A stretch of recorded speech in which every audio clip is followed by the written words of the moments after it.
Egunon, hemen bildu gea gaur, Zuhatza Euskara Elkarteak eta Mendata Eskolak elkarrekin urtero antolatzen dugun literatur lehiaketan sariak, ondoriozko sariak banatzeko. Dana dela, helburua lehiaketa honena, azken batian da irakurzaletasuna bultzatzia eta idazaletasuna, loturik datoz. Eta liberian, zu edazkazuen esateko eta kontatzeko gauza horiek, kontatu ahal izateko, modu eder eta txukunak garatzen eta gaitasun hori lantzen jutia. Bigarren zikluan, aipamen berezia lortu duen idazlanak, Euskal Herriko historiako pasarte ilun batez dihardu. Gerra zibilean, Errusiara eraman zituzten aurrez eta beren gurasoez. Historia original eta polita da, gerrako umeak. Izeneko hau eta Ainhoa Loidik idatzi du.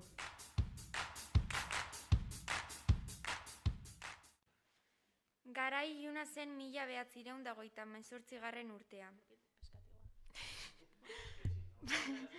Batez ere Euskal Herriko eta Espainiako osoko errepublikarrentzat. Gerra zibila bukatu berri zen, baina oraindik haizeak ez zituen uxatu jendearen oroitzapenak. Gerra bere ezurretan bizi izan zuen orok amezgaiztoak zituen, eta ateatzean eskutatzen den mamuak izuarekin mehatxatzen duen bezalaxe, gerrako eroitzapen krudelek eta ere torturatzen jarraitzen zituen galtzaileak.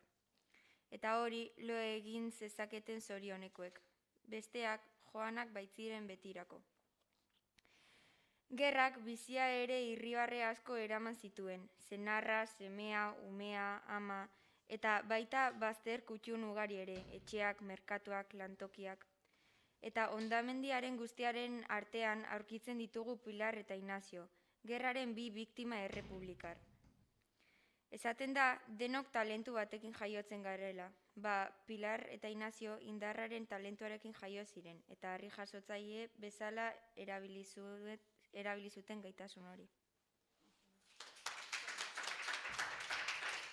Bigarren saria eskuratuen lanak literaturtasun handia du, zehaztasun handiz azaltzen ditu maite den pertsona bat galtzean bizi litezkeen emozioak. Azken besarkada du izena lanak eta Malur Ponce da egilea. 15 ordu 27 minutu eta 52 segundu pasatu dira. 15 ordu 27 minutu eta 52 segundu luze zu joan zinenetik. 15 ordu 27 minutu eta 52 segundu nire alba utzi zenuenetik, Aitona. Agian entzun nazakezu, ikus nazakezu, nork daki. Ia ezinezkoa egiten ari zait hau idaztea. Eskuetako ikara jasan gaitza, malkotan tabakoitzak papera ikutzen duenean, boligrafoaren tinta pixkanaka lausotuz doa. Ilun dago eta ez dut ezer ikusten. Ez daukat indarrikoetik altxatu eta argia pizteko. Hau guztia amets bat izatea gustatuko litzaidake, amets gaizto bat, eta esnatutakoan, goizero bezala, sukaldean zure puruaren kearen usaina sumatzea. Ai, zu hemen egongo bazina, ai, zure azken besarkada oparitu ahal izan bazenit, elkarra gurtzeko unea izango bagenu berriz. Naiz eta hasiera batean nire betik altxatzeko borondatea zalantzan jarri, bi aldiz pentsatu aurretik komuneko ispilu aurrean nago. Oraindik zure irudia bertan isladatu ikus dezaket, nirearen aldamenean. Baina ugelako txerrotako ur oskirria nire aurpegira eror dadin utzi dut, indarberri nazan. Bukatzeko, lehenengo saria jaso duen idazlana, ursakonetan dabil. Beldurraz dihardu eta abilezia eta literaturtasun handiz, buru bakoitzean beldurrak izan ditzaken janzkera desberdinak aurkezten ditu. Egun bizi dugun errealitatea gogorarazten digun gogoeta da. 2 urtan du izena lanak eta Ane Gonzalezek idatzi du. Etxebizitza bloke batean 2 neskato bizi ziren atez-ate, Tea eta Lea. Lehen begiratuan 2 urtanta bezalakoak ziren, berdin-berdinak. Bikiak bezalakoak zirela esan dezakegu. Tearen ilegorriek sorbaldak ikutzeko asmoarenak berriz, haren aldaketaraino iristen ziren, berandu hasitako kurbak nabarmentzen. Ile guztia mozteko momentu egokiaren bila zebilen, baina komunean eseri eta guraizak hartze zituen unean, bere buruan 2 hitz errepikatzen ziren. Gaurrez, gaurrez, gaurrez. Biek sudur inguruan zituzten orestak liluratuta uzten zuten Lea. Orduak eta orduak pasatzen zituen ispiluaren aurrean, ostadarreko kolorekin bere masaietako puntutxoak margotzen, edo izarrak ziren bat. Teak beste eskuan ez zituen gehiegi gustoko. Minuturo beste bat ateratzen zela iruditzen zitzaion. Bizitzan galdutako minutu guztien truke zituela pentsatzen zuen. Oresta horiek ikusi zituzten makillaje kapa guztia kontatzea ezinezkoa izango litzateke. Orain dela egun batzuk, Lea Pariseko kale ederretatik paseatzen zegoenean, ile gorridun neska bat ikusi zuen leiho batean itsatsitako poster bati begira. Tea zen, kopeta ilun zegoen, erabat geldi.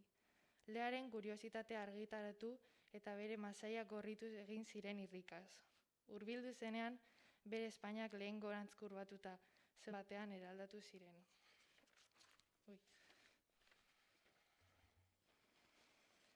Zein da zure beldurrik handiena? Biak isilik gelditu ziren. Kale erdiko poster batean egoteko galdera bitxia zela pentsatzen. Bakoitza galaxia desberdin batean zegoela zirudien. Pentsamenduak eta esan beharrak alde batetik bestera joanez. Eta horrela 20 minutu bakoitzak etxera itzultzeko bide desberdin bat hartu baino lehen. Tea eta Lea bakoitza bere apartamentu txikira sartu eta Tearen kontra eseri ziren. Zein da zure beldurrik handiena? Zein da zure beldurrik handiena? Zein da zure beldurrik handiena? Galderak haien buruetan durunda egiten zuen. Teak argi zuen. Denbora. Kezka hau nerabezaroan iratu zitzaion eskatilari. Denbora galtzen ari galtzen, behin amonaren adinera etxitakoan, bere bizitzaren osotasuna ez disfrutatzeaz damutuko alzen. Askotan, amarekin pasatako arratsaldea gogoratzen zituen. Beldurrik ez izan zure bizitza birplantatzeko, esaten zuen Tearen ilea lastanduz. Tea, lastana, oraindik gaztea zara, baina beldurrarekin bizitza ez bizitzaren sinonimoa da. Ausartu nahazten, ausartu zure eskemak apurtzen, bizitzak denbora mugatu bat ematen digu, aprobetxatu. Egunak eta egunak pasatzen zituen bere logelan, haren kuadernoetan zirriborroak egiten, batzuetan horrietako kolore txuria desagertu arte, zabaira begira. Amaren hitzak behin eta berriz bere buruan errepikatuz. Nola damutzen naizen, kaso egin izan banizu. Hormaren beste aldean Lea buruz bera zegoen, bere buruko pentsamenduak inoiz isilduko ote ziren galdetzen. Tamalez ez zen horrela izan. Bere beldurrik handiena bizitzan zehar galtzea zen, bere burua galtzea, bere esentzia. Batzuetan soinean zeraman perfekzionismoa Lea baino 3 paso aurretik zioan, eta momentu horietan etxe horratz baten puntan zegoela uste zuen. Han mundu guztiari begira oso txikia sentitzen zen, niminoa. Gizartearekin bat ez zetorrelakoan zegoen.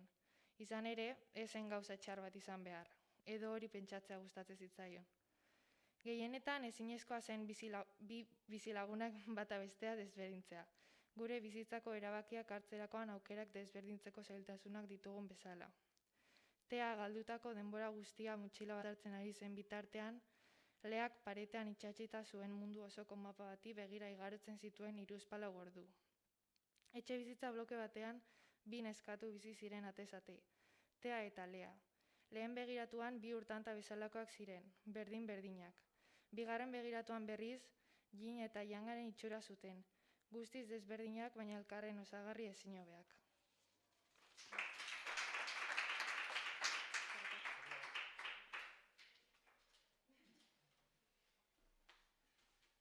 Aipamen berezia merezi izan duan idazlanean nabarmendu daiteke deskripzioa beratsak egiteko gaitasuna eta egunerokotasun handia duen errefuxiatuen gaiaz idazteko oso ongi dokumentatu dela.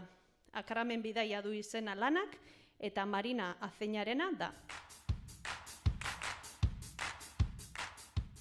Ezin dut sinetsi, lortu dut, hainbeste agurren eta oztoporen ondoren iritsi naiz. Ea, hasteko nire burua aurkeztuko dut.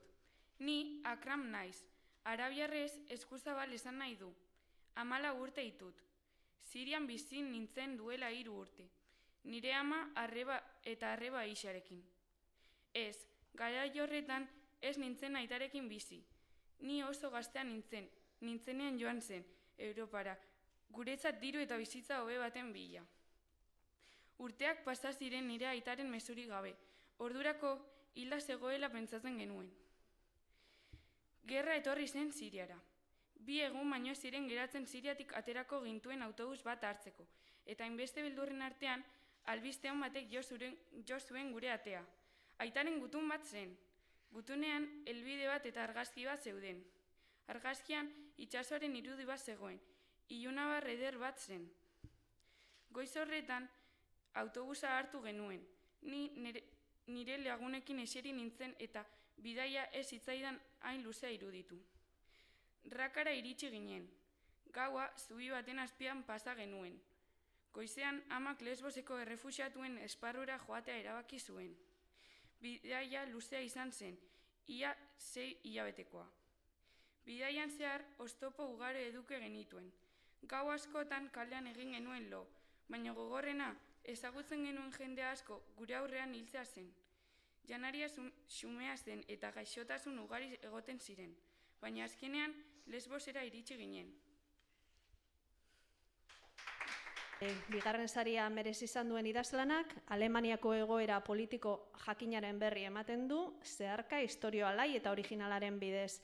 Zulatutako galtzak du izenburua eta Nere Barrerak idatzia da. Nire izena Ana da, 16 urteko neska gazte bat naiz, eta Hamburgon bizi naiz nire amarekin Alemaniako hiri batean. Hegoaldeko Hamburgo besterik ez dut ezagutzen, bertan bizi naizelako, eta horrek esan nahi du ezin naizela iparraldeko Hamburgora pasa. Amak esaten dit, hobeagoa dela beste aldean dagoena ez, eta beti bezala amari egiten diot kasu. Ni oso gustura bizi naiz hegoaldeko Hamburgon, baina zergatik pasa dezakete muga iparralde bizi direnak? Gutxitan etortzen dira, lanen bat egiteko edo suposatzen dut, baina berdin ere ez dut ulertzen. Oraingoz amak kontatutakoa besterik ez. Bertako pertsonak gehiago sentitzen direla ere badio amak. Hori oso ondo daki berak. Izan ere, berak lan egiten duen mertzerian egunero ikusten dituz dendara sartzen eta irtetzen. Arropa erostera edo konpontzera etortzen baitira. Uste dut ez dutela ez mertzeriarik, ez fruta dendarik, ez barazki dendarik iparra. Ematen du lan horiek hegoaldeko pertsonentzat besterik ez direla. Duela 2 hilabete amak lan egiten duen mertzerian postu bat aurkitu zidan, eta bertan ibili nintzen, ariak gora eta ariak bera. Itxoi momentu bat, emango dizu.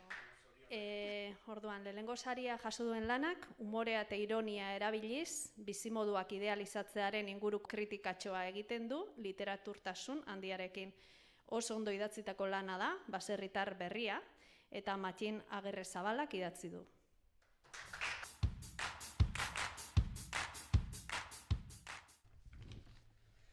Udazkeneko egun bero bat da.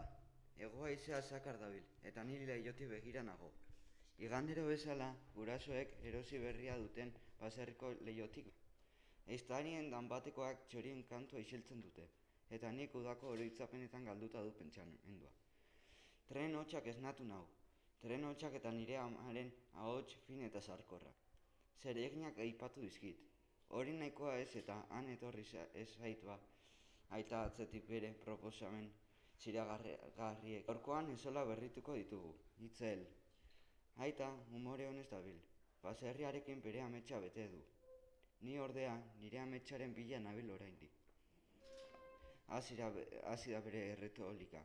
Eskertu beharko zenuke naturaz gozatzeko aukera izatea. Eskertu gure arbazoi erreleboa ematea. Hainbestean zaindu zuten ingurua mantendu eta maitatzeko aukera izatea. Eskertu baserrian telebistarik ez izateagatik geratzen zaizun denbora librea. Oraintxe ez dakit deskuidatuta elizan sartu naizen edo baserrian jarritzen duan. Zorioneko mutila naiz antza. Aitaren gorpuzkera daukat.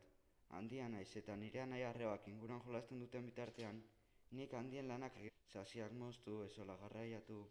Gaur, ezola bat eskuan nuela erori naiz. Ezerrez. Ezer larririk ez. Kalekumei gertatzen zizkien gauzak, besterik ez. Esan didatenez. Arrazoia eman diet. Baserritarrek ez omen dute minik hartzen. Gogorrak dira. Nik hartu dut baino. Aitak borra altxatu duenean, beldurra sentitu dut. Nire zeregin bakarra, ezola heltzea zela esan dit. Erraza, baserritarrak ez dira ikaratzen. Nik alekumea naiz, baina begiak itxi ditut eta askatzeko tentazioare eutxi diot. Zailtzen ari naiz, nonbait. Txikituta nago, ez soilik begira. Traktorea ustutzeko asko falta da. Bihotza lehertu beharrean, ahotik zerribortzera botako duela sentitzen dut, kainoi baten indarrez. Baserritarrak gure lurraren arnasa omen dira. Ni berriro ere kaleko me sentitu naiz. Arnasa falta dut. Baserriko bizimodua oso polita dela diote, baina sarritan gauzak ez dira ematen dutena. Beste aldea ere badu, kalekume jaio garen entzat bederen. Batean, baserriko lehiotik burua atera eta ama bazkaltzera ditu gaitu. Harrigarria da zeina hots polita duen. Esan da.